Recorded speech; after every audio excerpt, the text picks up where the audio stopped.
ఏపీలో ఎన్నికల ప్రక్రియ అయితే ముగిసింది. అయితే ఇక్కడ జరుగుతున్నటువంటి ఒక అంశాన్ని గనక పరిశీలించినట్లయితే సాధారణంగా ఎన్నికలు ముగిసిన తర్వాత ఏ బూతుల్లో ఎంత పర్సంటేజ్ ఆఫ్ ఓటింగ్ జరిగింది, ఎంతవరకు ఓటింగ్ ప్రక్రియ ఏ విధంగా జరిగింది అనేటువంటి అంశాన్ని ఓవరాల్గా ఎన్ని ఓట్లు పోలైనవి ఇలాంటి అంశాలను ఈసీ అనేది ప్రకటించడం జరుగుతుంది. అయితే ఇది చాలా లేటుగా ప్రకటిస్తున్నటువంటి నేపథ్యంలో మధ్యలో ఏదో జరుగుతుంది, పారదర్శకంగా ఇది ఉండట్లేదు. కాబట్టి ఎన్నికలు జరిగినటువంటి 48 గంటల లోపు అంటే 2 రోజుల్లోపే దీనికి సంబంధించినటువంటి వివరాలను బయట పెట్టాలి అని అసోసియేషన్ ఫర్ డెమోక్రటిక్ ట్రాన్స్ఫార్మ్స్ అనేటువంటి ఒక స్వచ్ఛంద సంస్థ సుప్రీంకోర్టులో ఒక పిటిషన్ వేయటం జరిగింది.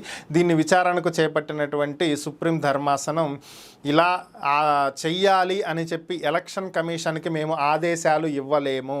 ప్రస్తుతం దేశంలో 5 విడతల పోలింగ్ పూర్తయింది, మరొక 2 విడతలు మిగిలి ఉన్నటువంటి నేపథ్యంలో ఇలాంటి వివరాలు బయటకు చెప్తే అది జరగబోయేటువంటి ఎన్నికల మీద ప్రభావం చూపేటువంటి అవకాశం ఉంది. కాబట్టి అలాంటి విషయాలను బయట పెట్టమని చెప్పి మేము చెప్పము.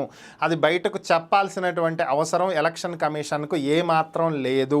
వారు ఎప్పుడు కావాలనుకుంటే అప్పుడు ఈ వివరాలు బయట పెట్టొచ్చు. 48 గంటల్లోపే బయట పెట్టాలనేటువంటి గడువుని మేము విధించలేము, వారికి ఆదేశాలు ఇవ్వలేము అని చెప్పి సుప్రీం ధర్మాసనం తేల్చి చెప్పడం జరిగింది.